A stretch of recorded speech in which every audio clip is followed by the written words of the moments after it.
Siapa yang gak kenal kuda bersayap satu ini? Walaupun cuma ada di buku atau TV, pernah gak kalian jadi kepikiran, kenapa kuda beneran gak ada yang bentuknya kayak Pegasus? Kenapa dia gak numbuhin sayap biar gampang kalau mau kemana-mana? Oke, alasan kenapa dia gak numbuhin sayap, simpelnya karena kuda emang gak butuh buat jadi Pegasus. Buat tahu kenapa? Mari kita ingat-ingat pelajaran di sekolah. Sekarang kenalin keluarga kuda satu ini. Ada anak kuda yang mirip sama ibunya, dan ada variasi anak kuda yang badannya agak beda. Nah, kuda yang bisa bertahan sampai gede, itu adalah kuda yang paling jago adaptasi sama lingkungannya. Nantinya mereka yang jago ini akan ngewarisin sifatnya ke anak-anaknya, dan jumlah kuda dengan bentuk tertentu jadi lebih dominan.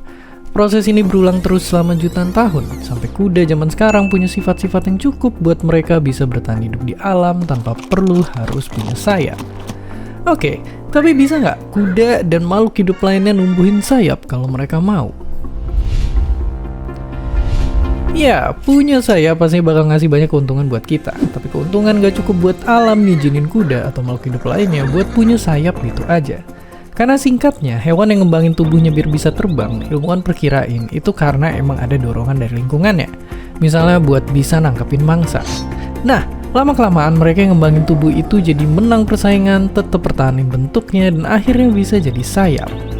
Oke, kalau semisal ada kondisi yang bikin kuda atau misalnya kita manusia harus punya sayap buat bisa dapetin makan atau kabur dari ancaman, apakah kita juga akan numbuhin bulu di badan?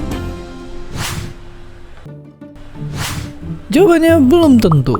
Alasannya karena pas mutasi kejadian dan bikin bagian tubuh suatu hewan perlahan berubah jadi sayap, setiap tahapannya itu harus berguna.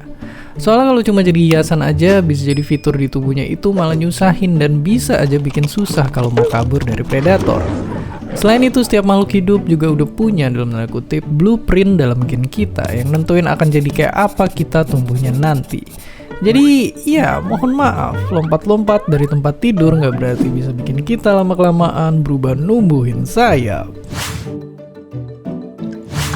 Ya, pada akhirnya evolusi ngasilin makhluk hidup yang unik dan keren. Jadi gimana menurut kalian? Akan kayak apa evolusi manusia dan makhluk hidup lainnya di masa depan? Coba komentar di bawah. Dan seperti biasa, terima kasih.